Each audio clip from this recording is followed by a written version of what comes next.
Good morning and welcome to our second quarter 2013 strategy video. We originally had our strategy at the end of March and we discussed what was happening, of course, in the marketplaces as we always do, and adjusting our strategy. With us on that day we had, of course, Len Skina on my left, who is the Vice President of the firm, and Bob Toomey on my right, who is Vice President of Research. Also in attendance was Dean Almondson. Dean was very kind to join us.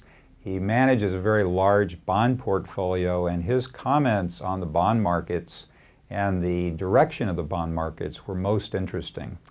And Bob will cover some of those comments for us as we go forward. In the meantime, looking at the marketplace, we did previous quarter get back to a fairly normal strategy, which did allow us to take advantage of the markets, very strong markets that we had in the first quarter.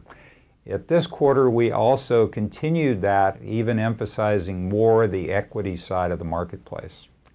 But I'd like to take you on a very quick history lesson as to where these markets might be, because we know that many people are concerned that the markets may be too high.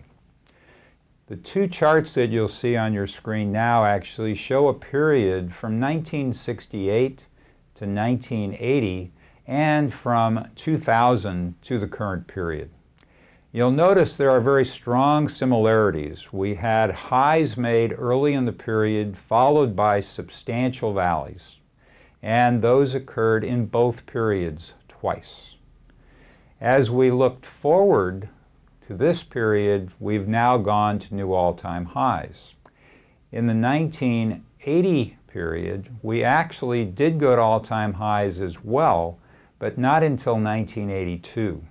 But you'll see from this slide, once the markets kind of were looking for direction, they meandered around a bit until they reached those all-time highs, both in that period and in this period.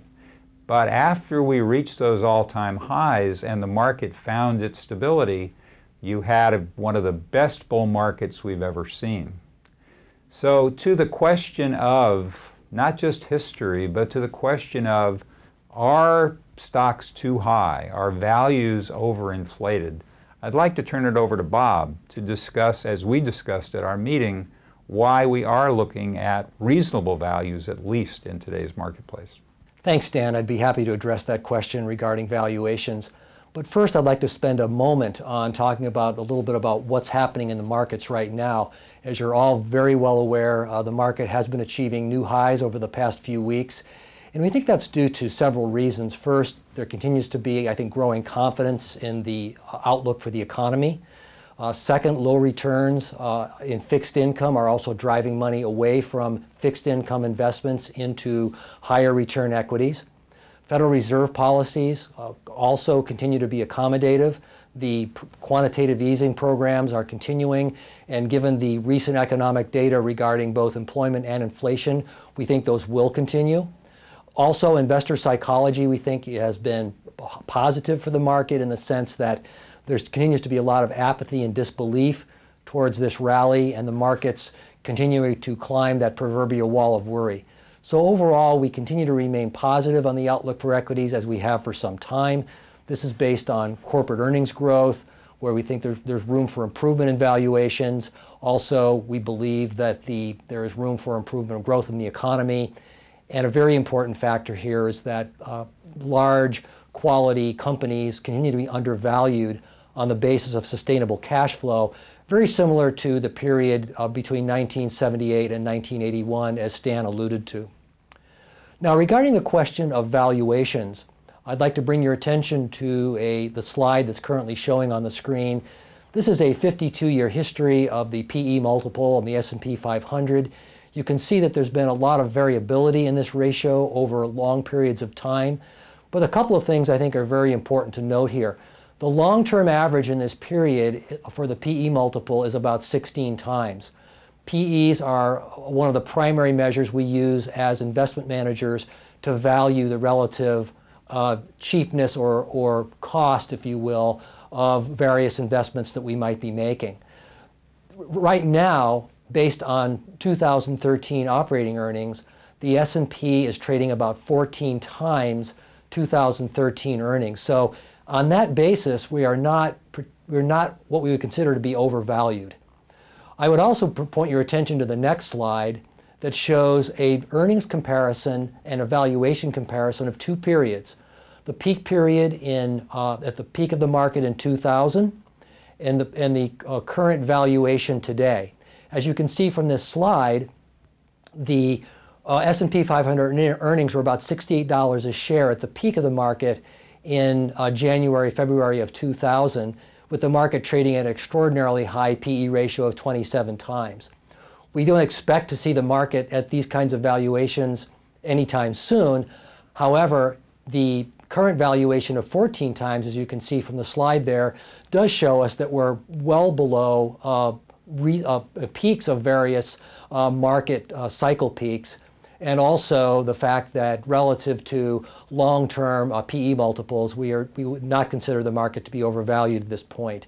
Thanks, Bob. I think you really covered very well why stocks really are not overvalued at this point. But as many of our clients are questioning, aren't there other issues that you need to be looking at? And there certainly are. One of the big issues that's currently and still in the headlines is a sequester. And many people are talking about it, that is going to bring on a recession. So Len, we talked a lot about that in the meeting, and I'd like to turn it over to you and see about your comments as to whether it's a recession or what are the effects, or what do we see as the effects? Certainly.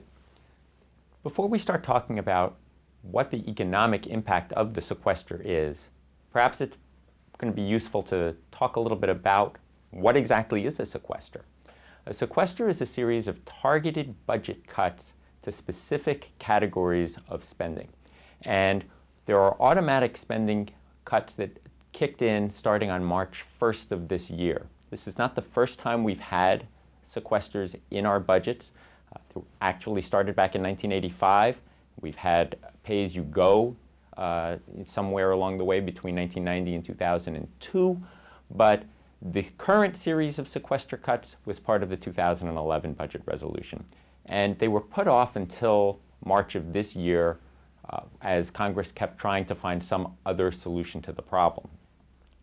The impact of these cuts are going to be a drop of about $1.2 trillion over the next 10 years in spending. And that $1.2 trillion is going to ultimately cost about 750,000 jobs this year when you consider the creation or the retention of employees. That's going to result in a drop, according to the Congressional Budget Office, of somewhere in the neighborhood of about 0.6% of GDP growth. So we're going to be dropping from 2.0% to 1.4% in GDP growth, meaning we're still going to have positive GDP growth. So we're not going to be in a period of recession. A period of recession would require us to have negative GDP growth. And all that we're really doing here is reducing the rate of growth going forward, but still having positive growth. Now, we're in a period where we have relatively small growth to begin with, so a reduction in that rate of growth is not really considered a good thing to anybody, and I don't think anybody's really welcoming that. By the same token, we're also looking at a situation where Congress continues to try to find a way to come up with other cuts to replace the $1.2 trillion that are already in place. They're not really looking to change the number, they're just looking to maybe find things that are more acceptable to everybody. Since Congress can't really agree on whether or not we all should continue breathing, they've been having a lot of trouble finding whether or not they can get some common ground in terms of where should they cut and where should they not cut. But as this slide up here shows, there isn't really as large an impact on our overall federal budget problem with the sequester as one might be led to believe from all of the rhetoric that's out there. It's a relatively small slice of what the entire problem is as a whole. You can see in the current fiscal year, it's about $44 billion because it's only affecting half of a year. And when you look at that, when you compared to the overall budget problem, it's not that huge a slice of it. For that reason, as we look at the overall impact on the markets have shrugged off a lot of this, either because it is a relatively small portion of it, or they may be looking at it from another perspective as well, which is saying any movement towards trying to get our budget problem under control, even a small one, and even a forced one, is better than no movement whatsoever. The people who have been out there predicting that this is some kind of a tantamount to the sky is falling and that the world is collapsing, the data just doesn't really support that, and the markets basically also are saying the data doesn't support that, and they're not reacting to it in that way.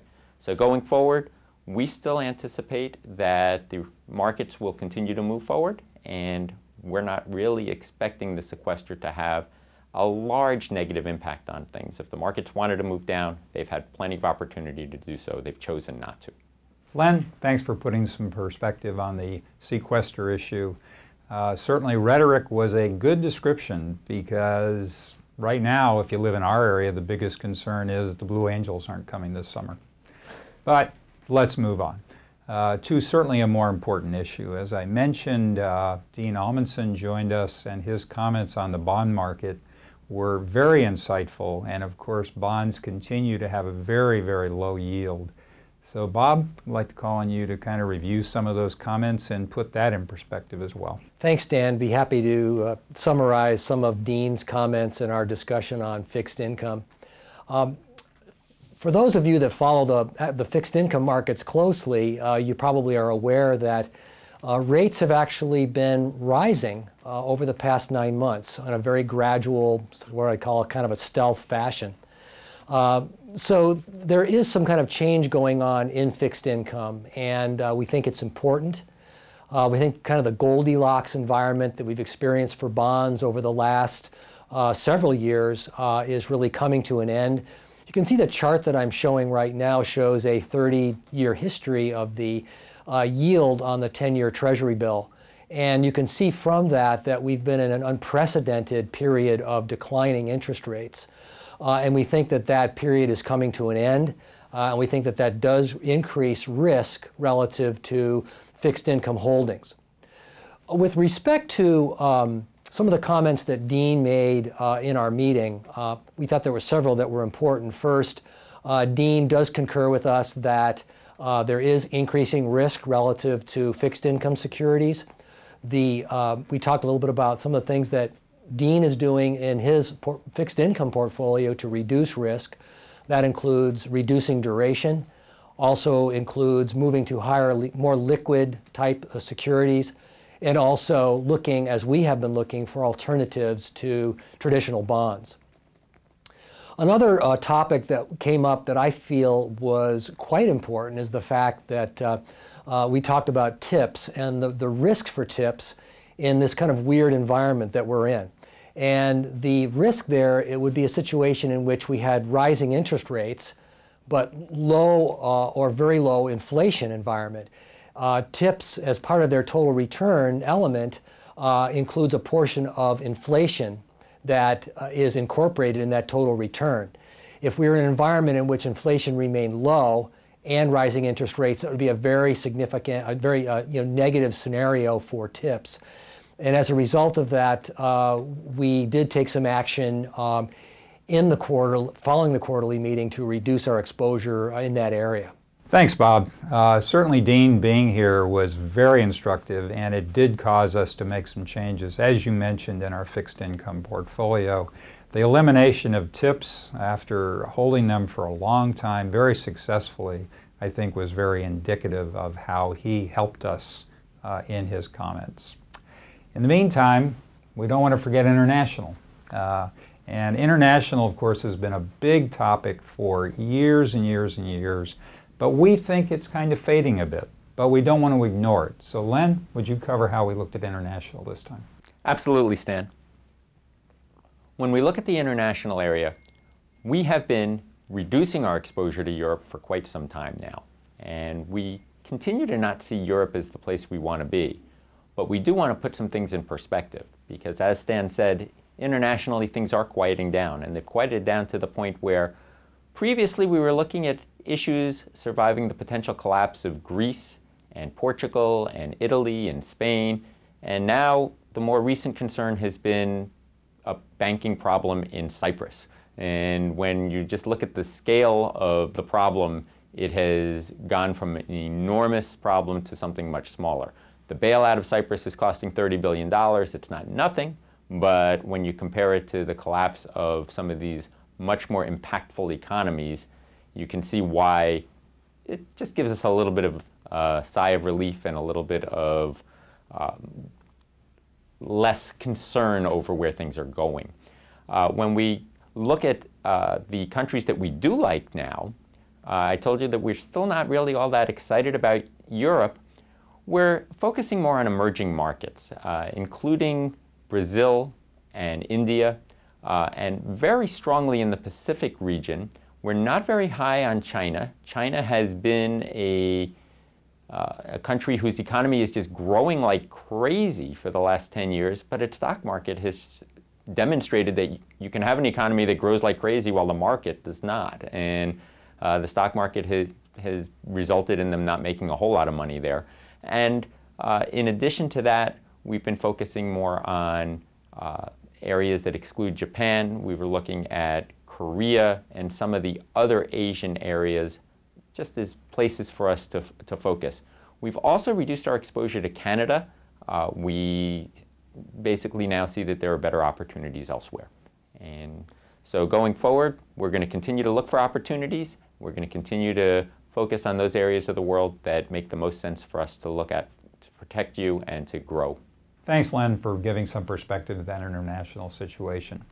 And that brings us to a close of this quarterly session and this quarterly video. We really appreciate you tuning in, and we hope that you'll tune in the future. Our views from the quarterly session, as you can see, we're on the positive side, and we certainly feel that you should be positive about the future, and certainly the positive about how we're going about managing your assets. So thanks again for tuning in.